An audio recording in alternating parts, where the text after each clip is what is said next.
नमस्कार मित्रों, TV 20 news रोज दिखाता आपके क्षेत्रों की ताजा खबरें। मैं हूं आपके साथ अशोक वर्मा। आइए रूबरू कराते हैं आपके क्षेत्रों की तमाम खबरें।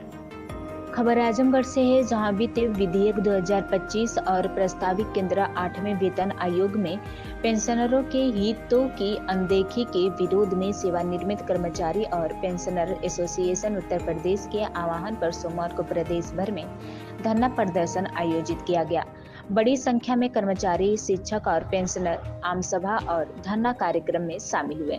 संगठन ने केंद्र सरकार से 3 प्रमुख मांगे उठाई। पहली विधेयक 2025 में पेंशनरों के बीच तिथि के आधार पर किए गए विभेद को समाप्त किया जाए। दूसरी, केंद्र के 8वें वेतन आयोग के टर्म्स ऑफ रेफरेंस में पेंशनर को निरीक्षण और अन्य पेंशनरों को लाभों को स्पष्ट रूप से शामिल किया जाए।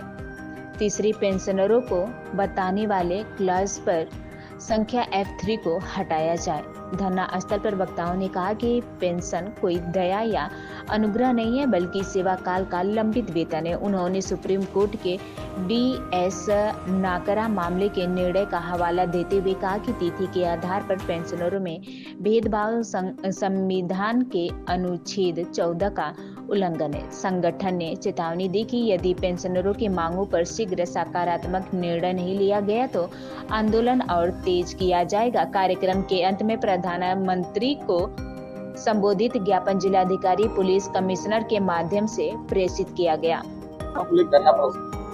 आज यह सेवानिवृत्त कर्मचारी, शिक्षक, पेंशनर एसोसिएशन द्वारा ऑल इंडिया स्तर पर यह घोषणा की गई थी हमारे ऑल इंडिया संगठन द्वारा कि पूरे भारत में आज धरना प्रदर्शन और ज्ञापन का कार्यक्रम संपादित किया जाएगा। उसी परिप्रेक्ष्य में आज जनपद आजमगढ़ में यह धरना प्रदर्शन 11 बजे से प्रारंभ हुआ। अभी ज्ञापन जिला प्रशासन की तरफ से नामित मुख्य प्रशासनिक अधिकारी द्वारा ज्ञापन लिया गया। आज 15/12/25 को पूरे भारतवर्ष में माननीय प्रधानमंत्री जी को ज्ञापन जिलाधिकारी महोदय और पुलिस कमिश्नरेट के माध्यम से दिया जाना था। हमारे यहाँ जिलाधिकारी महोदय के माध्यम से यह ज्ञापन पेंशनर एसोसिएशन द्वारा सौंपा गया।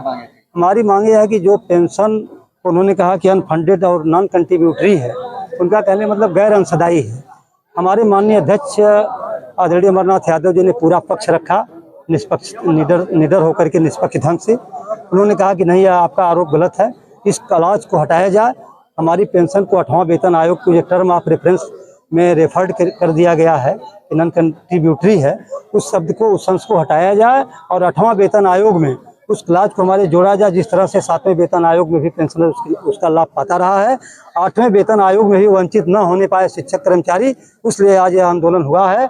यदि सरकार हमारी बात को नहीं मानी तो मैं समझता हूं कि मेरे राष्ट्रीय नेतृत्व और प्रांतीय नेतृत्व द्वारा बहुत बड़ा आंदोलन की रूपरेखा तैयार की जाएगी।